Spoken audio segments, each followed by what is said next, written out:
Bienvenue dans Déconstruire ensemble, le podcast qui fait exploser les clichés sur le handicap. À travers chaque épisode, vous entendrez la voix et le regard sans filtre de Nathalie Gène, une femme engagée, unijambiste, stomisée, vivant avec un spina bifida et une hydrocéphalie valvée. Elle y partage ses galères, ses combats, ses joies. Et surtout, une vision directe, humaine et sans concession de la vie avec un handicap. Ici, on parle vrai, on rit, on doute, on déconstruit ensemble. Pourquoi certaines personnes culpabilisent autant quand elles posent une limite ? Hello à toi et bienvenue dans Déconstruire ensemble, le podcast qui explose les clichés sur le handicap, les maladies chroniques, la santé invisible et toutes ces réalités qu'on préfère souvent simplifier. Et aujourd'hui, on va parler d'un sujet qui touche énormément de monde, peut-être même toi. Est-ce qu'il t'est déjà arrivé de dire oui alors que tu avais envie de dire non ? D'accepter une visite alors que tu étais épuisé, de rendre un service alors que tu n'avais déjà plus d'énergie, de répondre à une demande alors que ton corps te criait d'aller te reposer. Et surtout, est-ce qu'il t'est déjà arrivé de culpabiliser simplement parce que tu pensais à toi ? Si oui, rassure-toi, tu n'es probablement pas égoïste. Tu es peut-être simplement quelqu'un qui a appris très tôt que les besoins des autres passaient avant les siens. Et aujourd'hui, on va déconstruire ensemble une idée profondément ancrée dans notre société. L'idée que dire non ferait de nous une mauvaise personne. Parce qu'en réalité, derrière cette culpabilité, il y a souvent des mécanismes psychologiques beaucoup plus complexes qu'on ne l'imagine. On nous apprend très tôt quelque chose. Les gentils disent toujours oui. Les personnes généreuses se rendent toujours disponibles. Les personnes appréciées rendent toujours service. Les personnes aimées font toujours des efforts. Et petit à petit, sans même nous en rendre compte, on finit par associer certaines idées. Dire oui égale être gentil. Dire oui égale être aimé. Dire oui égale être une bonne personne. Et à l'inverse, dire non, c'est être égoïste. Dire non, c'est être difficile. Dire non, c'est décevoir. Le problème, c'est que cette équation est complètement fausse. Parce qu'une personne qui pose une limite n'est pas forcément égoïste. Et une personne qui dit toujours oui n'est pas forcément généreuse. Parfois, elle est simplement terrifiée à l'idée de décevoir. Et ça change tout. Parce qu'à partir du moment où la peur entre dans l'équation, on ne parle plus de gentillesse. On parle de survie émotionnelle. La plupart des personnes qui culpabilisent lorsqu'elles disent non ne sont pas égoïstes. Au contraire, très souvent, ce sont des personnes extrêmement attentives aux autres. Elles sont capables de sentir quand quelqu'un ne va pas bien. Elles anticipent les besoins. Elles arrangent les situations. Elles évitent les conflits. Elles prennent sur elles. Elles comprennent. Elles pardonnent. Elles font des efforts et souvent, elles s'oublient. Ce qui est intéressant, c'est que ces personnes ne se demandent pas d'abord qu'est-ce que moi je veux.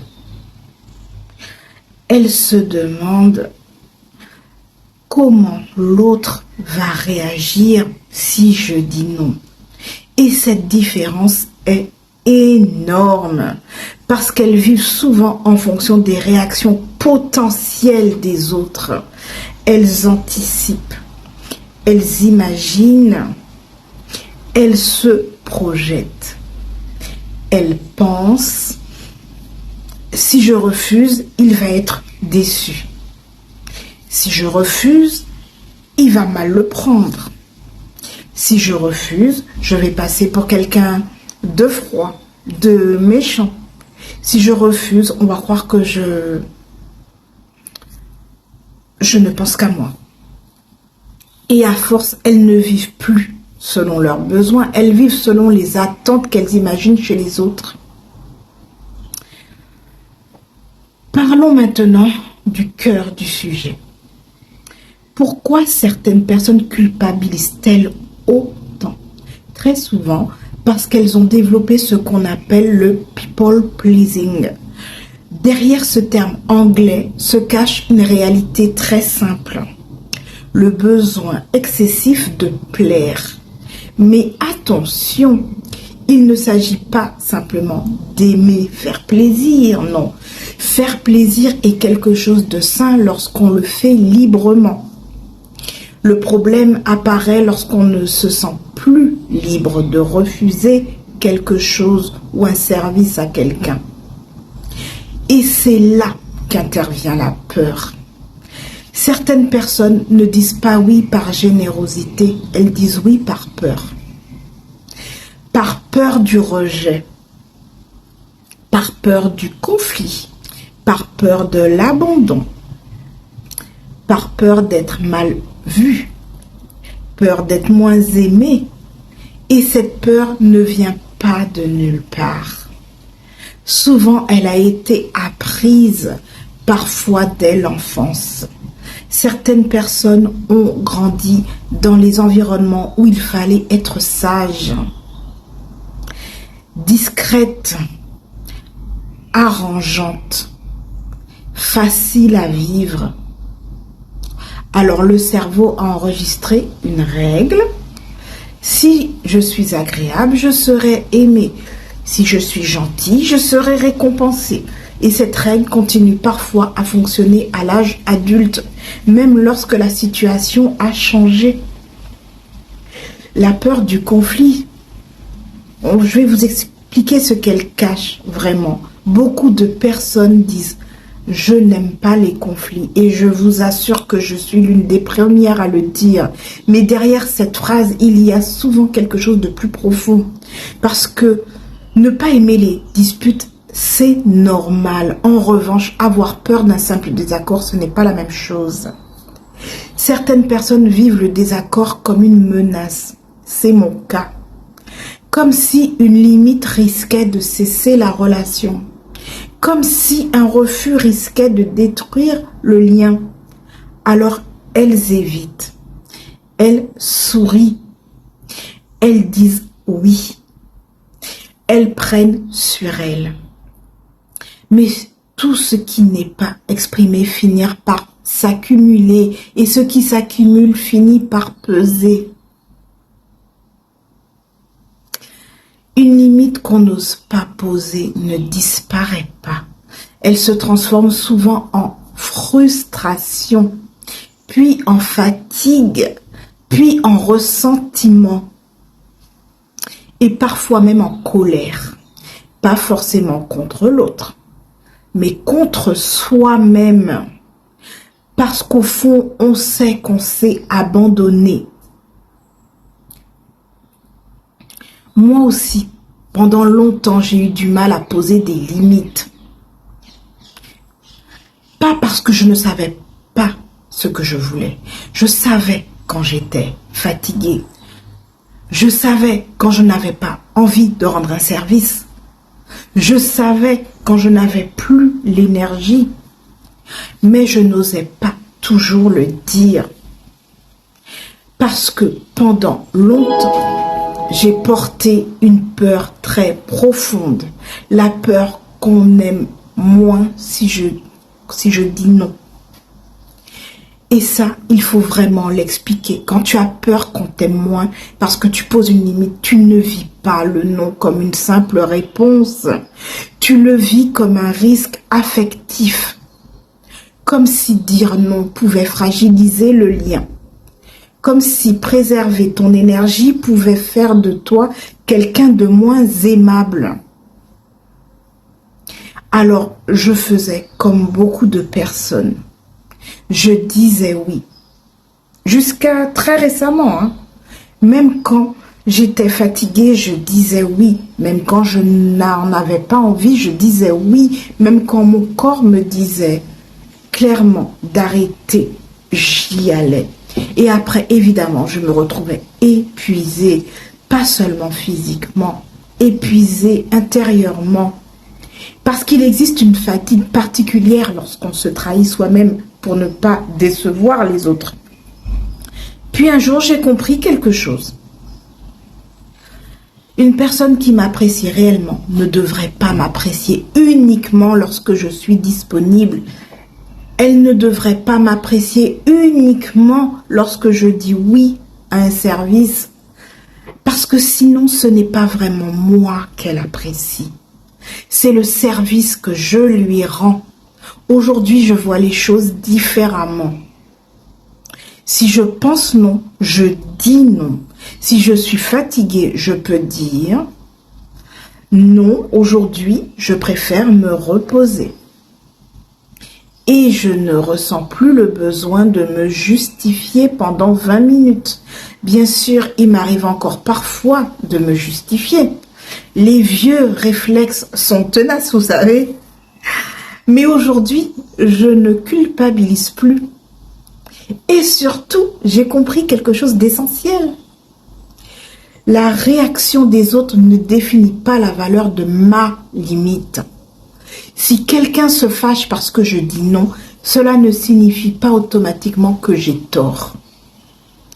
Parfois, cela signifie simplement que cette personne était habituée à ce que je n'en mette pas. Et aujourd'hui, je préfère être respectée avec mes limites que être validée dans mon épuisement. Juste pour être appréciée ou aimée. Parce qu'à un moment donné, il faut choisir. Dire oui à tout le monde ou se respecter soi-même. Et honnêtement, mon choix est fait.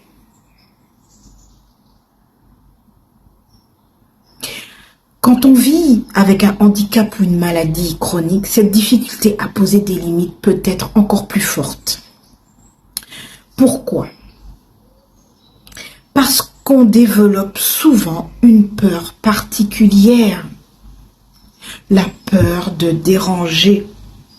Quand toute ta vie, tu dois demander une adaptation, une aide,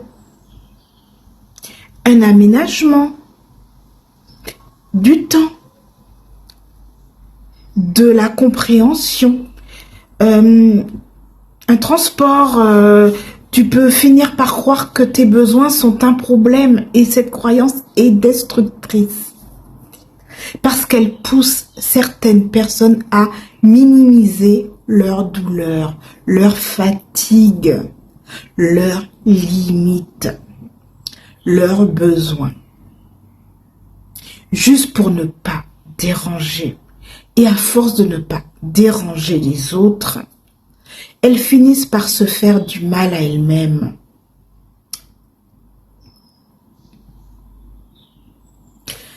Quand on n'ose pas dire non, le corps parle souvent à notre place. Tu peux ressentir une boule au ventre, la gorge serrée, les épaules tendues, le cœur qui s'accélère, une agitation intérieure. Pourquoi? Parce que le cerveau interprète parfois le refus comme un danger relationnel. Et lorsqu'il croit qu'il y a un danger, il déclenche une réaction de stress. Même si objectivement tu es simplement en train de refuser une invitation ou un service. Et après avoir dit oui contre toi-même, le corps continue de parler. Par la fatigue, par l'irritation, par le besoin de s'isoler, parfois même par l'épuisement. Parce qu'une limite non exprimée ne disparaît pas, je le répète, elle finit toujours par chercher une sortie. Ce que j'aimerais déconstruire aujourd'hui, c'est cette idée que dire non serait une preuve d'égoïsme. Non. Dire non ne signifie pas rejeter l'autre. Dire non signifie parfois simplement se respecter. Une limite n'est pas une attaque. Une limite est une information. Elle dit, voilà ce qui est possible pour moi. Et il faut arrêter de croire que les personnes les plus généreuses sont celles qui s'oublient. Parce qu'on ne construit pas une vie équilibrée en s'abandonnant constamment. Notre société valorise énormément la disponibilité. Toujours répondre, toujours être là, toujours être performant, toujours être accessible. Mais on parle beaucoup moins de la nécessité de respecter les limites. Pourtant, une société inclusive devrait aussi apprendre cela. Respecter les limites des autres. Ne pas exiger des explications interminables. Ne pas culpabiliser ceux qui disent non. Parce que l'inclusion, ce n'est pas seulement adapter les bâtiments, c'est aussi respecter l'énergie, la fatigue et les besoins de chacun. Alors si aujourd'hui, tu culpabilises lorsque tu poses une limite, j'aimerais que tu retiennes une chose. Tu n'es pas une mauvaise personne parce que tu ne peux pas tout faire. Tu n'es pas égoïste parce que tu as besoin de repos. Tu n'es pas dur parce que tu dis non à un service. Tu es simplement en train d'apprendre que tes besoins comptent eux aussi. Et peut-être que le véritable courage n'est pas de tout accepter. Peut-être que le véritable courage est parfois de dire non. Sans agressivité, sans culpabilité, sans justification interminable, juste parce que tu as le droit d'exister avec tes limites. Et ça, c'est de la dignité. Merci d'avoir écouté cet épisode de Déconstruire ensemble. Chaque partage, chaque abonnement, c'est une voix de plus pour faire entendre les réalités qu'on préfère souvent invisibiliser. Abonne-toi à Déconstruire ensemble pour ne rien manquer des prochains épisodes. À très vite. Et surtout, reste fier de qui tu es.